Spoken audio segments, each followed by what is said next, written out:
formular las preguntas que consideréis oportunas. Y tú también, no te excluyas. Bueno, sí, pero a mí me tienen mal alcance de la mano todos los días. Vamos, que si hay alguna pregunta no la voy a rehuir, pero yo de verdad os pido de corazón que os aprovechéis de la presencia de Isaac y de Nilda. A mí me tenéis por aquí todos los días. Por ahí tenéis un papel que habla de los encuentros mensuales que vamos a tener aquí, por ejemplo, a partir del mes de mayo, así que me tenéis más a mano. ¿Quién rompe el fuego?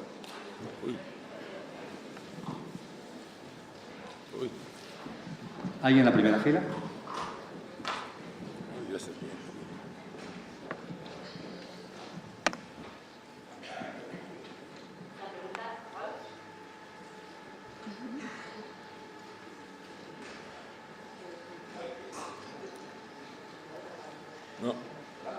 No. ¿Coges esta? Sí, pero después de atrás no va a poder. Pero como me toca sí. alguien de atrás. No. Sí, no puede, no El cable. Cari, formúlala en voz alta y nosotros la decimos desde aquí. Como está cerquita. La pregunta para Nilda. ¿Nos puede decir la diferencia entre controlar la mente y dominar la mente? Sí. Repite la pregunta que se espera. Ella, ¿cómo te llamas? Cari pregunta, ¿cuál es la diferencia entre controlar la mente y dominar la mente? Y es muy importante porque pasamos por arribita y dijimos que no era lo mismo y está bien ahondar en ello. Cuando hablamos de controlar es cuando se intenta en la práctica, por ejemplo, en la práctica meditativa, decirte a ti mismo, quiero evitar pensar, no quiero permitirme tener ningún pensamiento, o no voy a pensar en esto, también puede ser, por ejemplo, no quiero pensar en otra cosa que no sea esto, por ejemplo. Es decir, una comanda, una indicación donde tú estás dando una orden a tu mente, donde quieres imponerle algo para que lo realice o que no lo realice. Es decir, como si quisieras, desde un autocontrolador superior, controlar la mente dándole este tipo de indicaciones directas. Dominar la mente es otra manera, significa llegar a un proceso de comprensión de los procesos naturales de la mente en el que desde la observación, desde la comprensión de las tendencias y del funcionamiento de la mente, de los mecanismos de la mente, entonces esta progresivamente se va transformando. En la práctica, ¿qué sería? Observar, reconocer cuando la mente, por ejemplo, te distraes, cuando tu mente se va a determinada cosa que te puede preocupar o una idea, a veces puede pasar, por ejemplo, una idea un poco absurda, irracional, sin sentido, medio obsesiva, que puede pasar y que hay personas que les pasa a veces que le viene algo repetitivo a la mente y que les molesta. Esto sería, por ejemplo, la gran diferencia va en esto. En una, tú intentas desde la voluntad del yo, y es que es absurdo, porque ¿quién es el que intenta controlar? Y esta es la clave. La clave es ¿por qué no podemos? Aunque quieras, no lo vamos a conseguir. ¿Por qué no podemos controlar nuestra propia mente? ¿Quién es el que quiere controlar? La mente misma se quiere controlar a sí misma dando una orden y ella por naturaleza no lo va a permitir.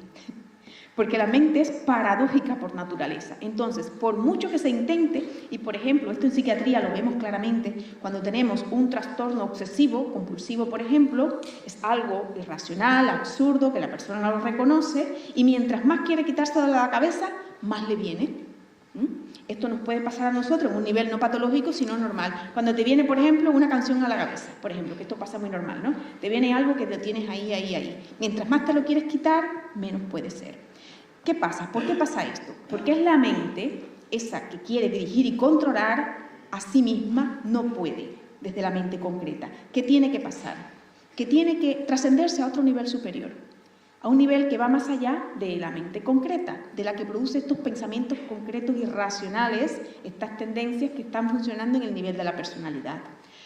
En la práctica meditativa, ya sea formal o no formal, significa utilizando la atención, entrenándonos en la atención, ya sea en la meditación o en la vida diaria, vamos a ir observando y reconociendo determinadas tendencias, determinados patrones mentales que tenemos, y cuando suceda, cuando venga, cuando aparezca en el campo de mi conciencia, ¿qué voy a hacer?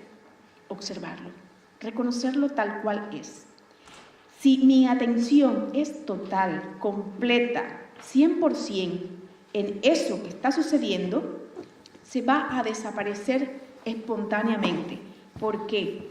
Porque la mente no puede estar dividida en dos lugares. Si yo atiendo con totalidad, si el foco de mi conciencia observa con totalidad, está aquí totalmente presente, va a difuminarse, desaparecer espontáneamente esa forma mental, porque es atención pura. Estamos transmutando esa forma mental a un estado de la mente en el que desaparece la forma mental y nos mantenemos en un estado de pura atención. Entonces, esa es la clave de la gran diferencia. ¿Sí? Hay un ejercicio, porque el que dice Nilda requiere cierto trabajo y observación. Y esto lo escuché en alguna ocasión, probablemente de un conferencista o un autor. Normalmente la mente tiene como autopistas, ¿no? Por ejemplo, tenemos una situación ahorita con alguien que no es muy agradable y de repente la mente ya está acabando con los niños de Siria que están matando. ¿Y cómo fue que llegó hasta allá?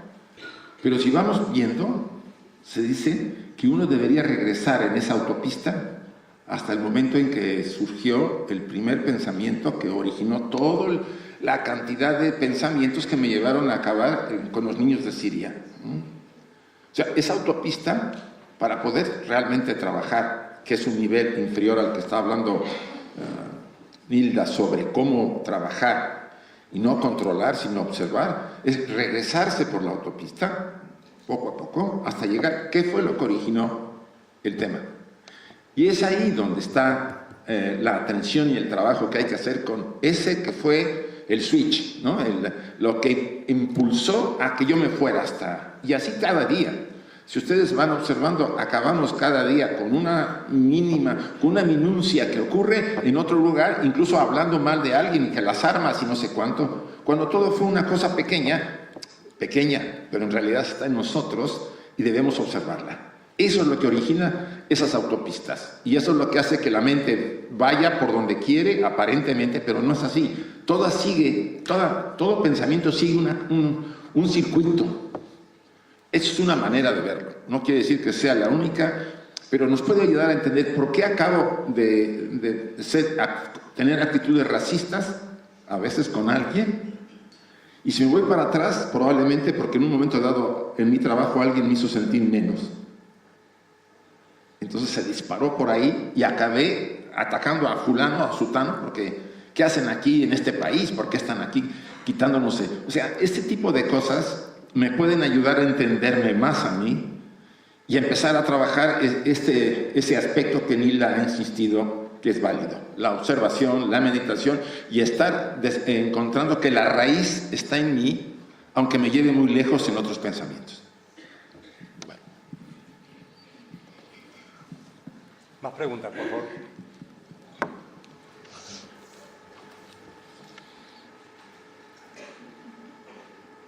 Hola. Yo quería hacer una pregunta a la mesa. Si creéis que la evolución de la conciencia del ser humano dentro de la teosofía sería necesario en un futuro que la fase de las religiones organizadas como instituciones pues llegara un día en que fuera pasajero. O sea, si hay que trascender las religiones oficialmente organizadas para poder desarrollar la conciencia libremente. ¿Para qué? ¿Quieres tú? A ver si quieres. ¿Para quién? ¿Para ti? Para vosotros. Ha dicho la mesa entera.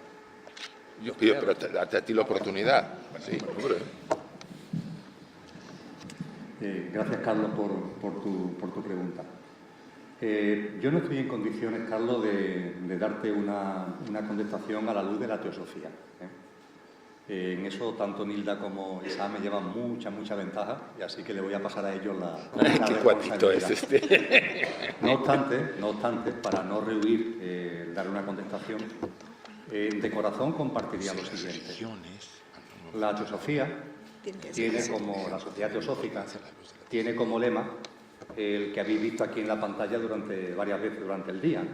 No hay una verdad más profunda, la religión más profunda que la verdad. Esa es la auténtica religión, entre comillas, la verdad. Eso es lo que persigue vuestro corazón, lo que persigue el mío, ¿no? A partir de ahí tenemos que darnos cuenta de que todas las religiones han puesto su grano de arena. Esto es muy importante. Es muy importante porque, debido a la dogmatización que determinados sectores del ámbito religioso han llevado a cabo, en el corazón de muchas personas hay una cierta repulsión hacia lo religioso. Y la causa es esa. Es a una dogmatización, a una, ya no diría mala interpretación, sino nefasta interpretación de los mensajes espirituales verdaderos que están en la esencia de lo que los instructores espirituales que dieron con su mensaje origen a lo que son esas religiones quisieron transmitir. Entonces, cuando eso le llega a la gente, hoy en la sociedad actual en Occidente, es muy visible ese rechazo, esa repulsión. Pero ese rechazo y esa repulsión no debería, como acabo de comentar, evitar el ver la verdad, la semilla profunda, el mensaje verdadero que hay ahí, detrás de cada una de las religiones. Y, por supuesto, en la práctica cotidiana, le caracteriza la teosofía. Ya está bien de tantos ritos, ya está bien de tantos cultos, con los que muchas veces precisamente queremos amparar esa tergiversación de la realidad, del verdadero mensaje, o incluso a veces con el que queremos excusar o disfrazar el olvido que tenemos de esos verdaderos mensajes. Y utilizamos el disfraz del rito, utilizamos el disfraz del culto, ¿no? Parece evidente que hoy en el corazón vuestro, en mi corazón, todo eso está quedando atrás.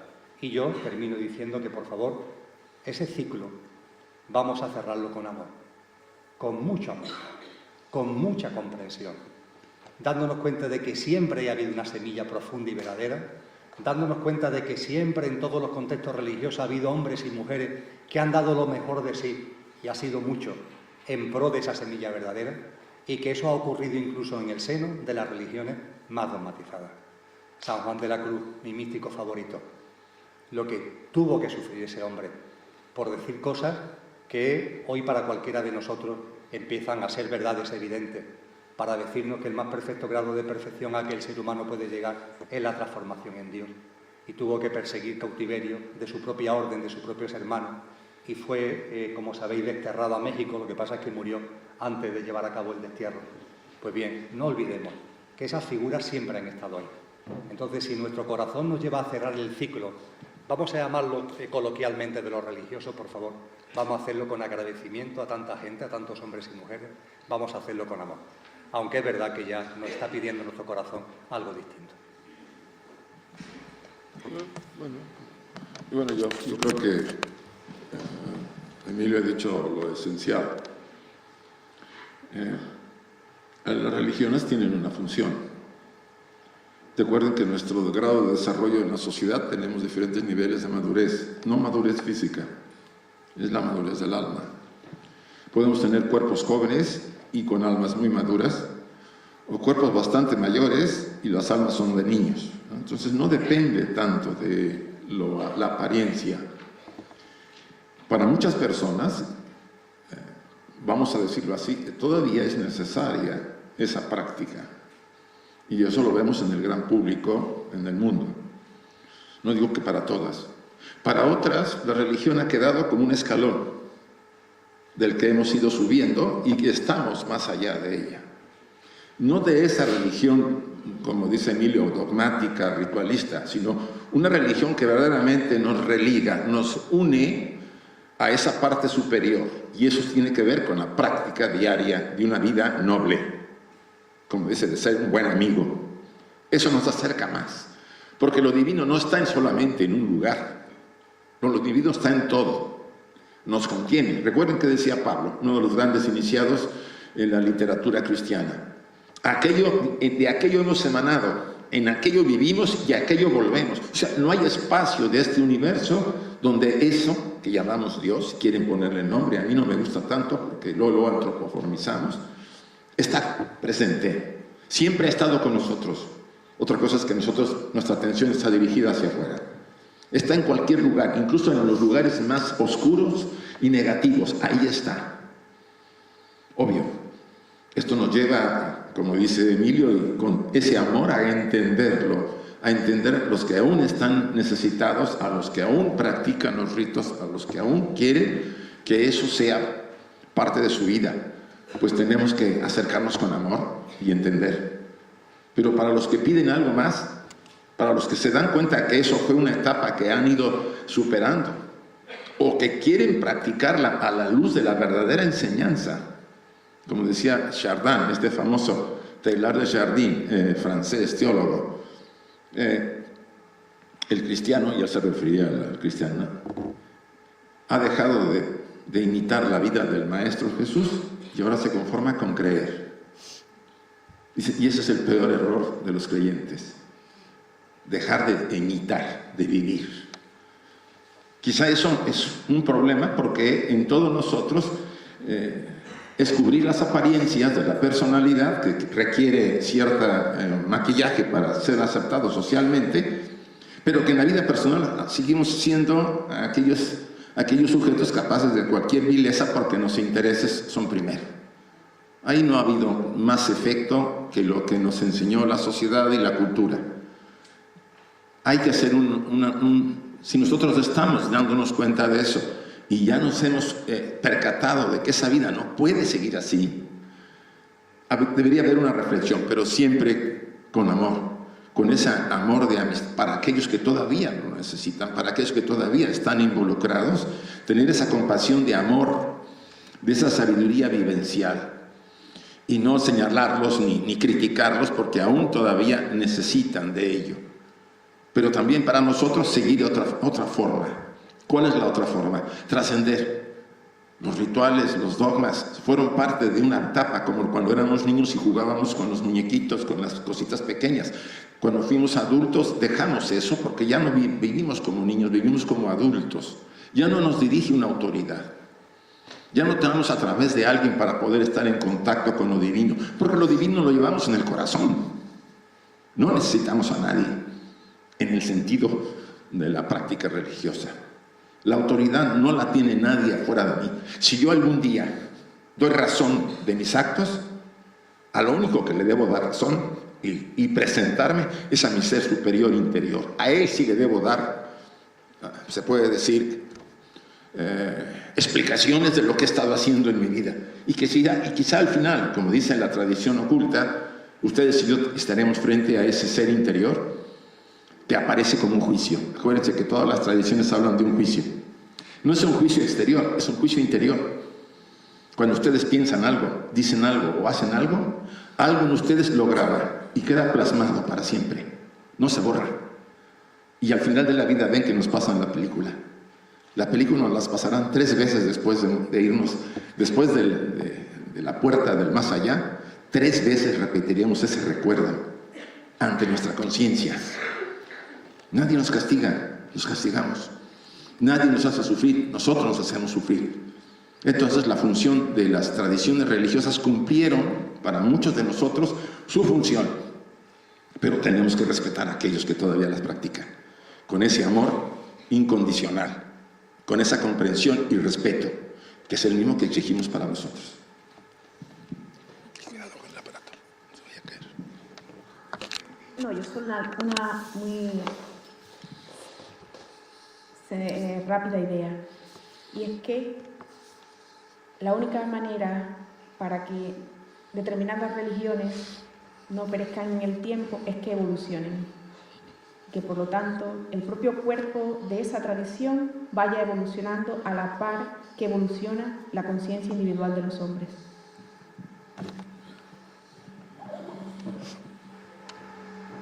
Por allí hay 2 preguntas.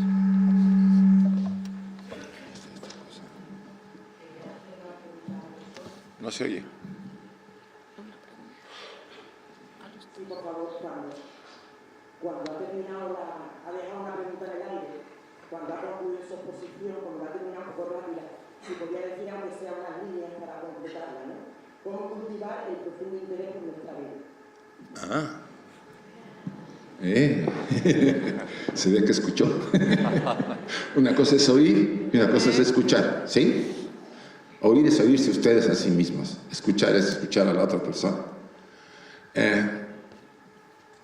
Yo aquí me baso, no solamente por experiencia, sino por lo que otros autores que han desarrollado mucho más el trabajo que ahorita estamos apenas nosotros picando piedra para empezar a crecer.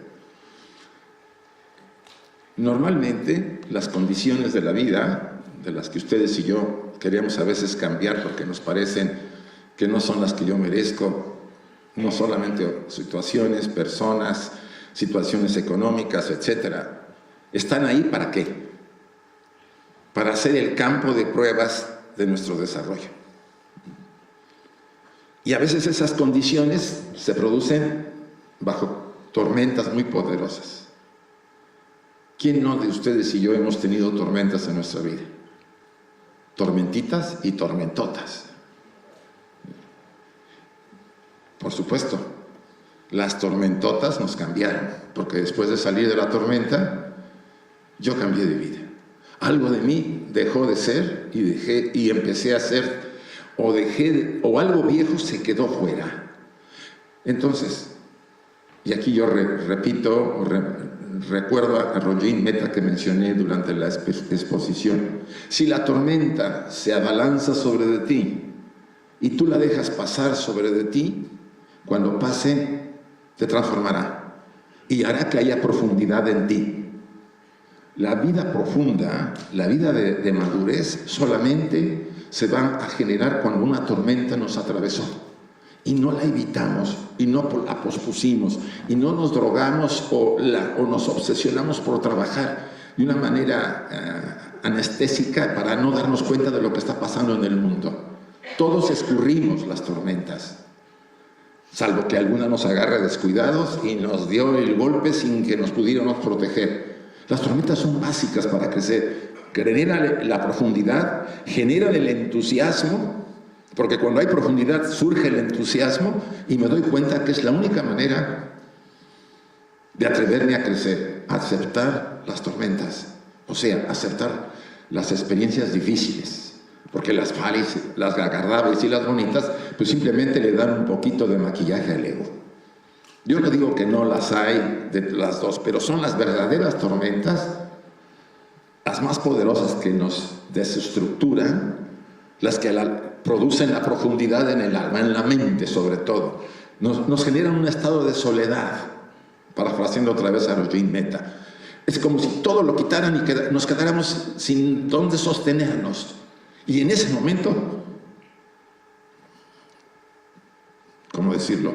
Algo de la profundidad surge, y surge con una fuerza.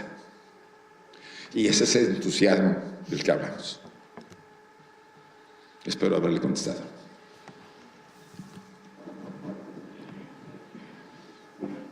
Hola, la pregunta es para Emilio. Cuando ha hablado de la disyuntiva de la acción y la inacción, que casi todos los grandes maestros y demás entran en acción cuando ya aceptan ese conocimiento, digamos.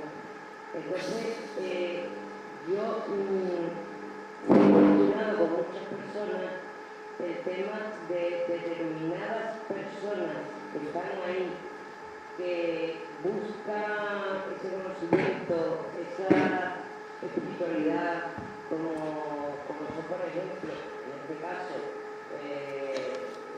las monjas de clausura, por ejemplo, los ermitaños, que consideran personas verdaderamente sabias.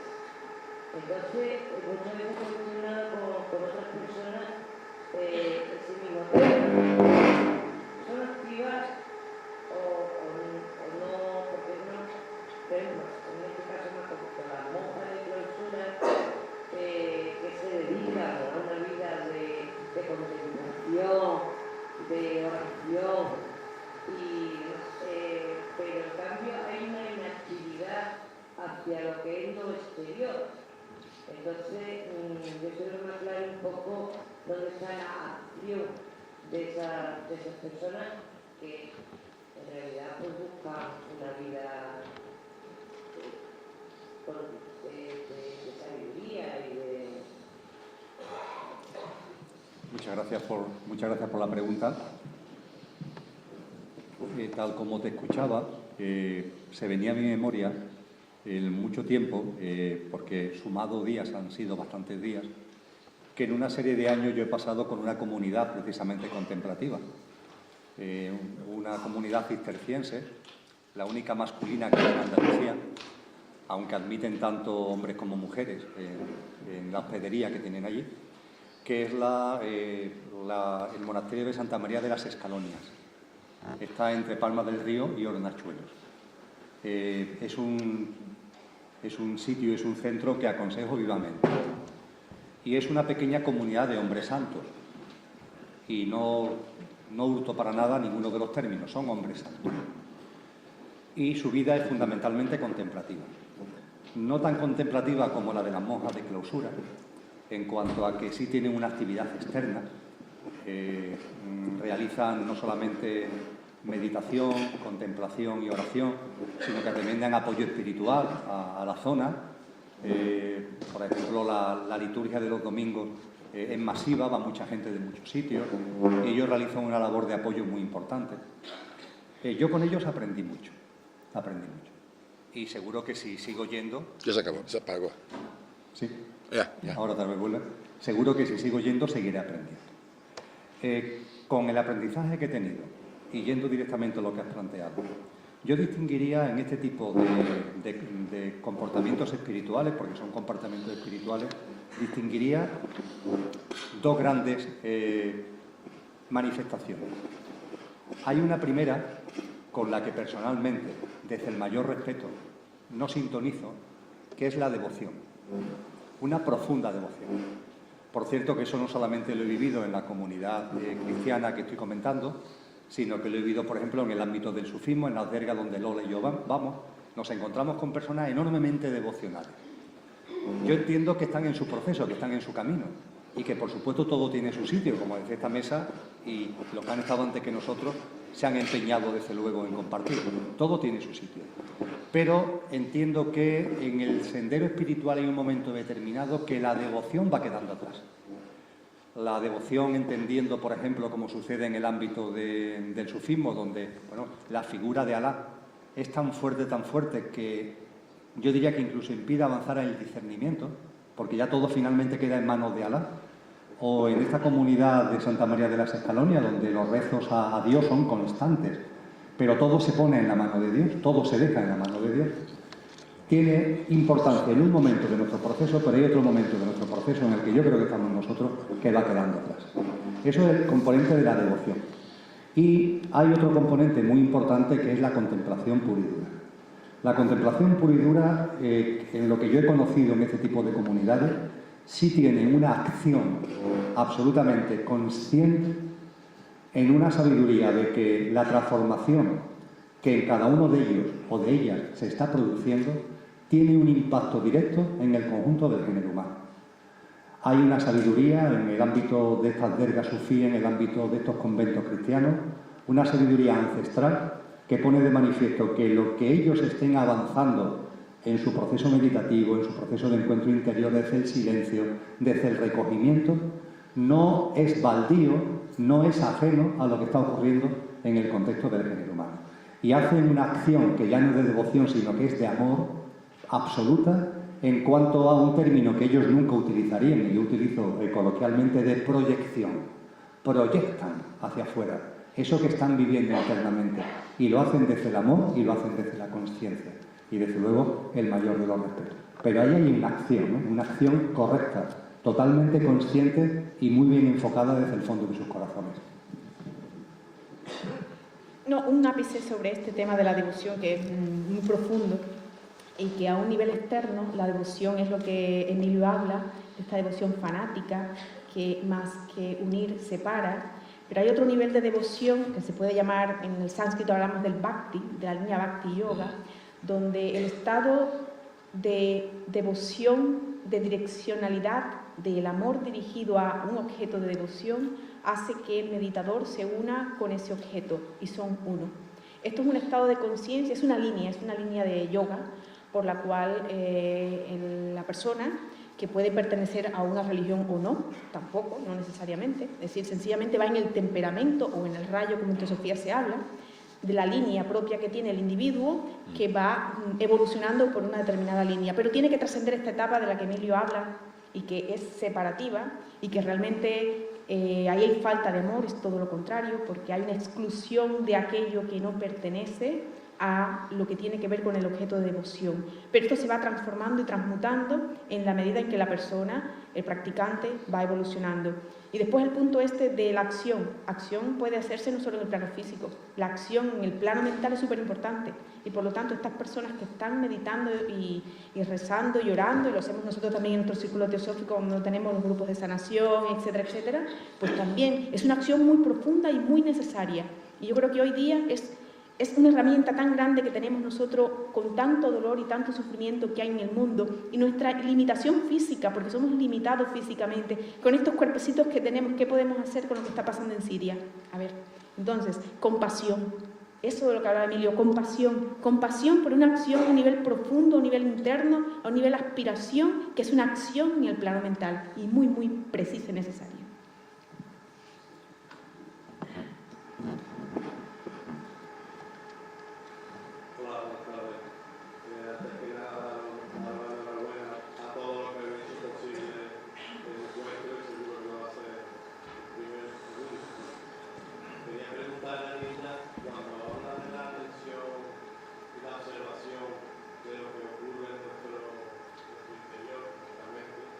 ¿Estás escuchando? ¿A qué te refieres o a qué te refieres nuestra conciencia cerebral mental, nuestro yo inferior o a nuestra alma, yo superior? O esa tensión tan especial, ¿no?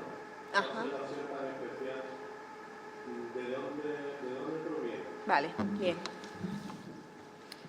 Muy bueno poder ir definiendo, porque esto es clave. Porque a veces los términos los intercambiamos y no sabemos de lo que estamos hablando, si estamos hablando de la mente, si estamos hablando del cerebro, si estamos hablando de la conciencia. Y es importantísimo ser muy como cirujano, viendo bien clarito todo. Clave. Cuando en la práctica meditativa, que ya sea, repito, vida diaria o formal, sentados con un objeto de meditación, que es shamatha, buscamos algo en lo cual nos queremos concentrar, sería concentración. Vamos a enfocar nuestra atención en determinado objeto, ya sea externo, ya sea interno. Externo, órganos con los cuales entramos en contacto a través de los órganos de los sentidos. O interno, que puede ser, si es físico, las respiraciones, el cuerpo, sensaciones, o más profundo, pueden ser emociones, pensamientos, contenidos mentales, etc. Vale. Cuando tu pregunta es, ¿qué es o qué es eso que atiende? ¿Desde dónde va dirigida esa atención? Lo primero es importante que decidimos a un nivel mental, hay primero una determinación. Hemos decidido sentarnos a atender, a ver, a notar mi respiración, ¿por qué? Para ver qué pasa. Porque no es el remedio de nada. A ver qué pasa, vamos a probar. Me han dicho que es una vía por lo cual estabiliza la mente, se va a aquietar mi mente, mi cuerpo y mi mente progresivamente se van a ir estabilizando, aquietando y podré seguir profundizando e investigando. Perfecto. Vale, pues nos enfocamos. Ahora mismo eso, quien está diciendo voy a meditar y voy a enfocarme en la respiración es mi mente. Es en mi yo, desde mi juicio y mi valoración, yo decido, con mi mente concreta, que voy a enfocar mi atención en la respiración. Perfecto. ¿Qué pasa? Yo enfoco mi atención en la respiración. Al principio me va a costar muchísimo. Puedo que me dure un segundo, inmediatamente se me va a distraer la mente, la atención, se me va a ir a un pensamiento, a una sensación corporal, etcétera, etcétera. La traigo de vuelta. Importante ver aquí. Aquí hay una cosa muy importante, porque la atención, ¿qué es la atención? Es una de las funciones que tiene la mente. Es decir, la mente tiene una función que es la capacidad atentiva. Por lo tanto, la mente la puedo yo enfocar, concentrar en un objeto de atención. Pero ¿qué pasa? Por lo tanto, ya te estoy diciendo, con la mente yo enfoco, con la determinación, enfoco ahí.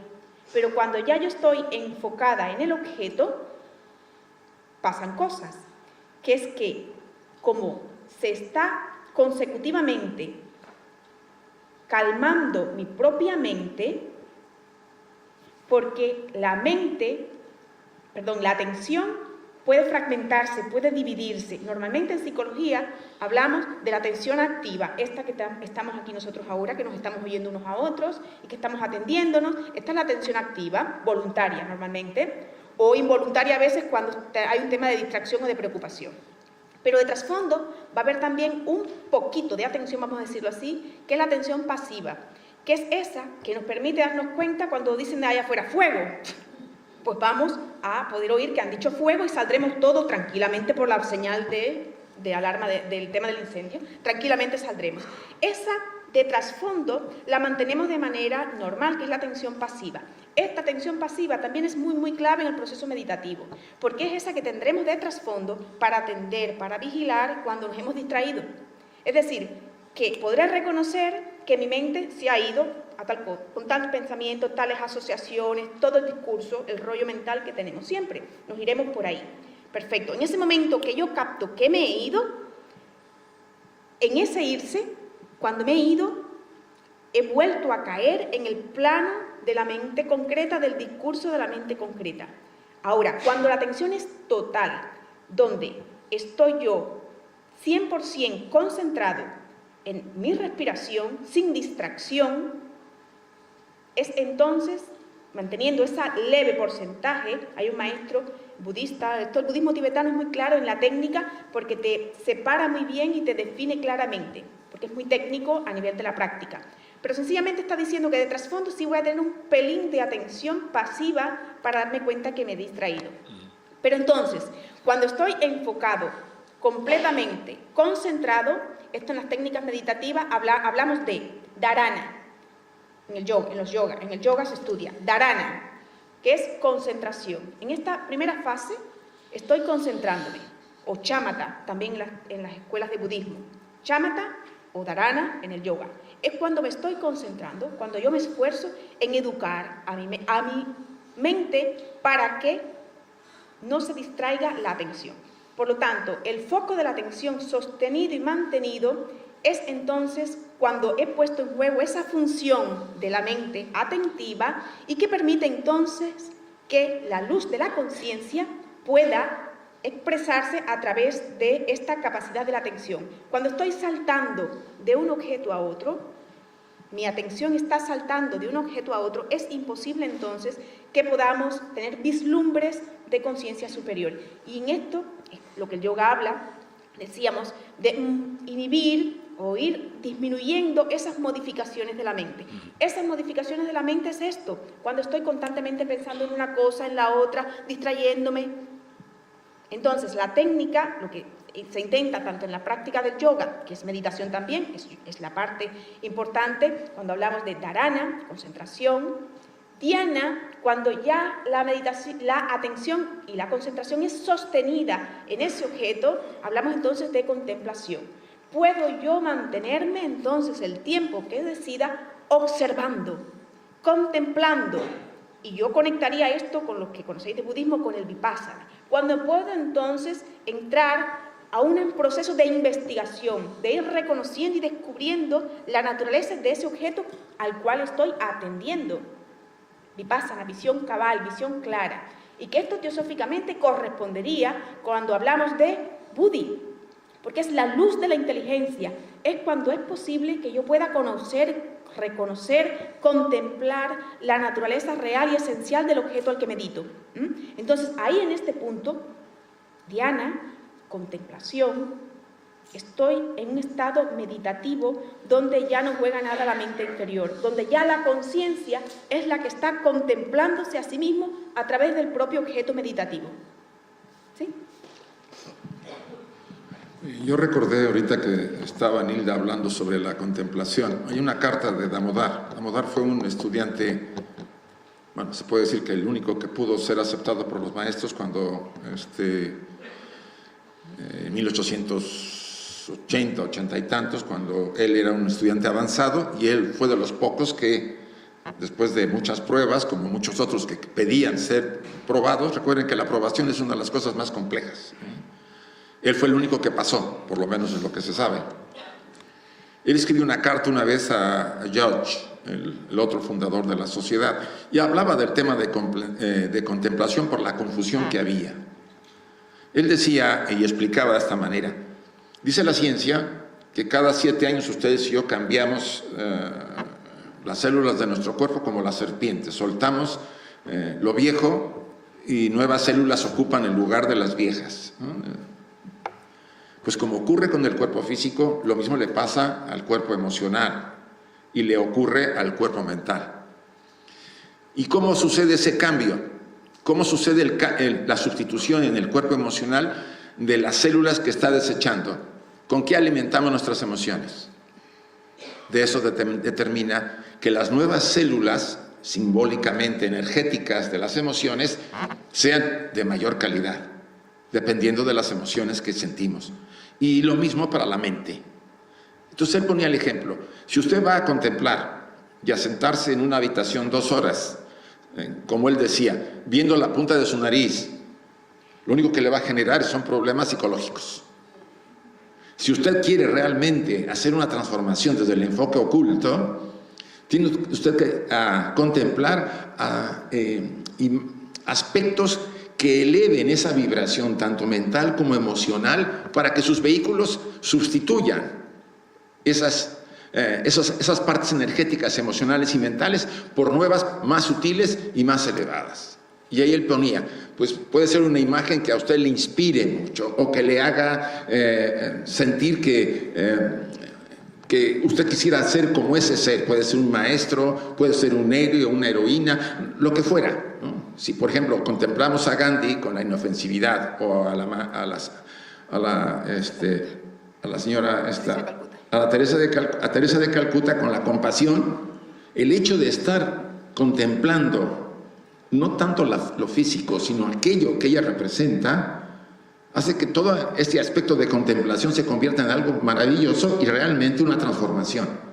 O sea, no se trata simplemente de sentarnos y pensar en la inmortalidad del cangrejo y estar ahí 2 horas en una habitación. Se trata de que transformemos nuestra naturaleza y solamente admiran en esa admiración, en esa devoción por ese algo, las vibraciones que nosotros vamos a atraer para sustituir a las viejas serán de ese nivel de vibración sutil. Es un complemento a lo que dice Nilda, porque es básico entender qué es meditar y contemplar. Y hay a veces confusiones entre nosotros. Y un segundo, ¿no? Para no dejar cojo esto que estaba hablando, es que me he dado cuenta que no he dicho el tercer paso, que es el samadhi, porque he hablado de dharana, dhyana, faltó samadhi. Samadhi es el éxtasis, la unión, como hablamos ahorita también a través de la línea de la devoción, la unión con el objeto de meditación, el estado de éxtasis, que serían los estados de absorción de los jnanas. En budismo hay muchas maneras de decirlo, es el estado de éxtasis o de iluminación de la mente en ese momento, por ejemplo. Que tenemos varias peticiones de palabra, pero lamentablemente no tenemos tiempo nada más para una última, y era la de esa señora que le pasa por el micrófono. Buenas tardes, soy Ana Pepa. Mi pregunta es para Nilda y me gustaría que me respondiera la manifestación del segundo ser, cómo se presenta en un trastorno psiquiátrico y cómo influye la medicación que está tomando. A ver, ¿cómo se manifiesta? ¿Cómo se presenta en un trastorno?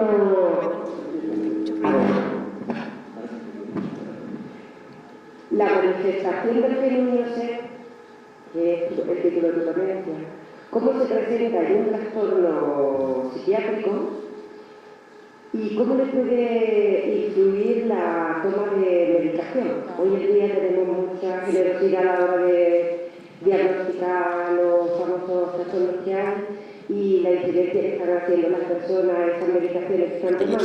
Si nos puedes aportar algo, por favor, te lo agradecería. Bueno, es muy compleja la pregunta, porque hay que ver de qué estamos hablando. Trastorno psiquiátrico hay una amplia gama, desde un trastorno adaptativo algo como una reacción sencilla ante un problema o un duelo. Ya esto está recogido como un trastorno psiquiátrico cuando es algo natural, es decir, que a veces abusamos de los trastornos psiquiátricos, de los nombres, ¿no? De etiquetar, la etiqueta.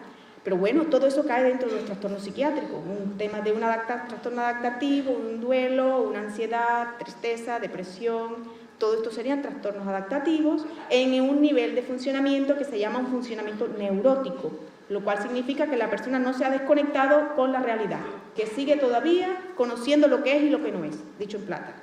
¿Qué pasa? Cuando hay trastornos psiquiátricos que son más graves, donde la gravedad del trastorno, que puede ser muy agudo, que puede ser crónico, que puede tener reagudizaciones, etcétera, entraría en el nivel de lo psicótico, cuando la persona se desconecta con la realidad y el sentido del juicio de realidad, de lo que es, está alterado. Entonces, aquí es más complejo la conexión con la realidad. Pero la medicación psiquiátrica depende de lo que tome, no podemos entrar en eso, va a alterar o no, puede que altere, puede que no. La expresión del ser genuino, el ser genuino está siempre en todo ser, eso es. Haya trastorno psiquiátrico, no haya trastorno psiquiátrico.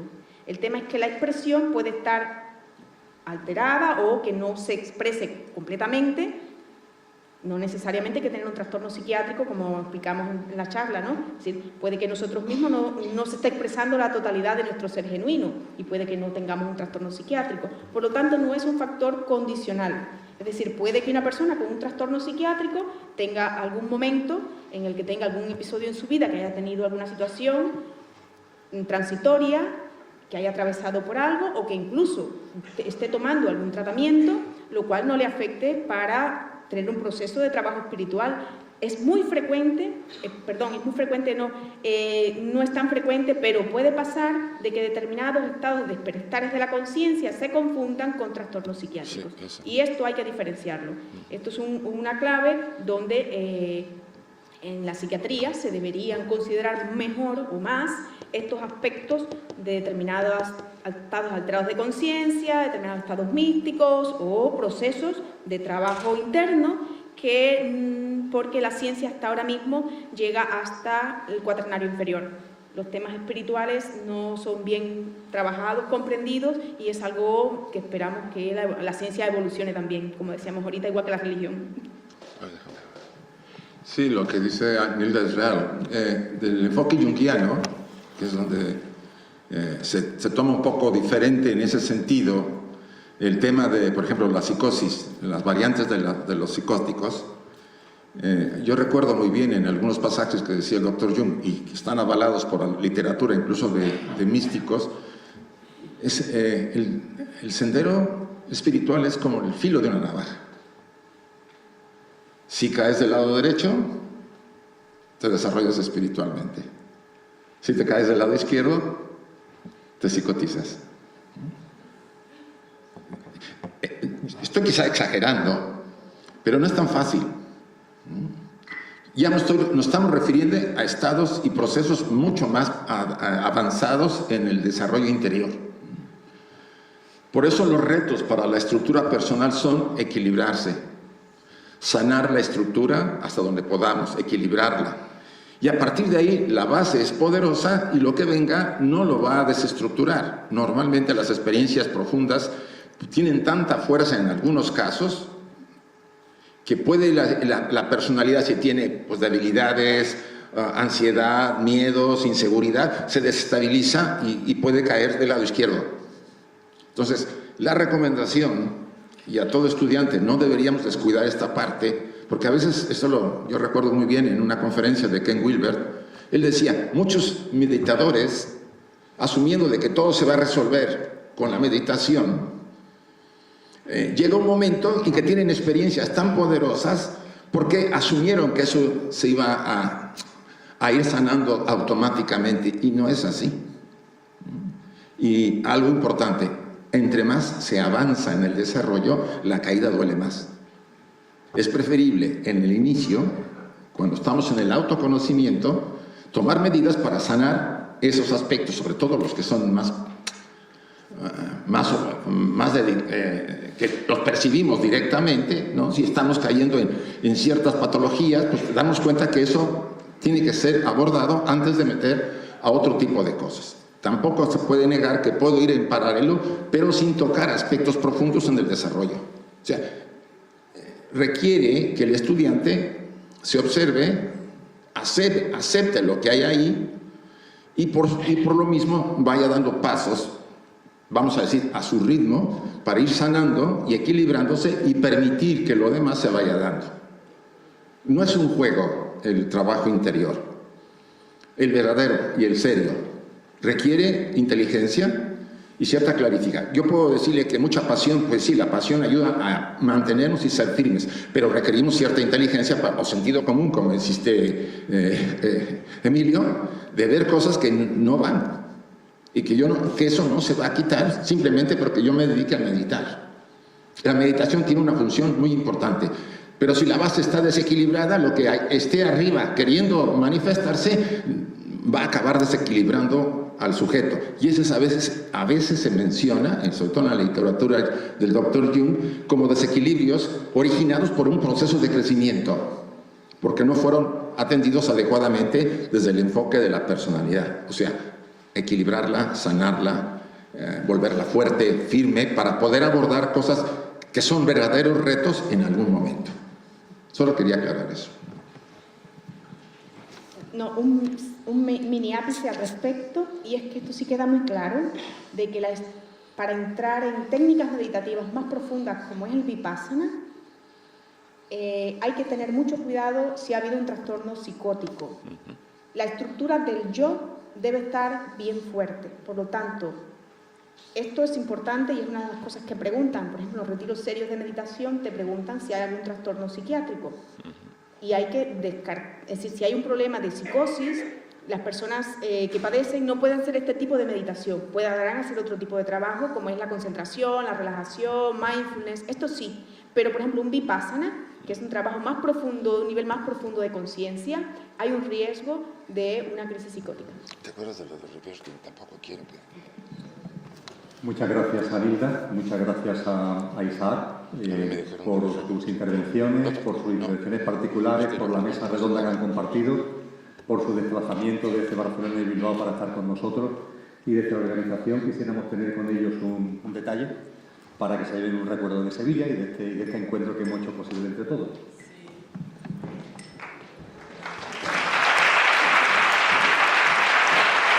Gracias, chica.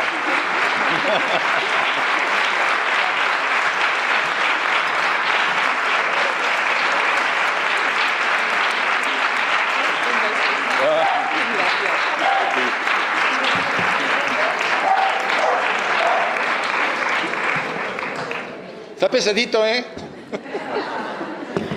Muchas gracias. Esto es una maravilla, una bendición que estemos aquí todos compartiendo y a esta organización no se cierra todavía.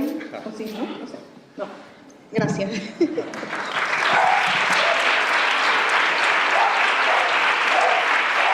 A mí me gustaría solamente, sí, ya lo dijo Nila, agradecer, pero que esto fuera algo de fin de semana. Que el próximo lunes dijera, carpeta, olvido todo lo que pasó y sigo mi vida como siempre. Ojalá quede algo, les remueva, aunque sea poco, porque esa es la semilla que se trata de... En estos encuentros o seminarios no se puede hacer más que motivar, impulsar. De alguna de las formas que se les ha tratado, hemos tratado de presentar los temas. No se puede hacer más. El trabajo lo tenemos que hacer cada día nosotros. Pero no olviden lo que aquí se hizo, porque es tan fácil. La persona dice, uy, qué complicado es eso, mejor sigo viviendo como yo sigo. Conocemos el tema y sabemos cómo va, ¿sí? Dura a veces flor de una noche, como dicen algunos, y se acaba. Espero que no sea flor de una noche, sino por lo menos del año. Ya es mucho pedir. Gracias a todos, a Emilio y a Lola. Muchas gracias.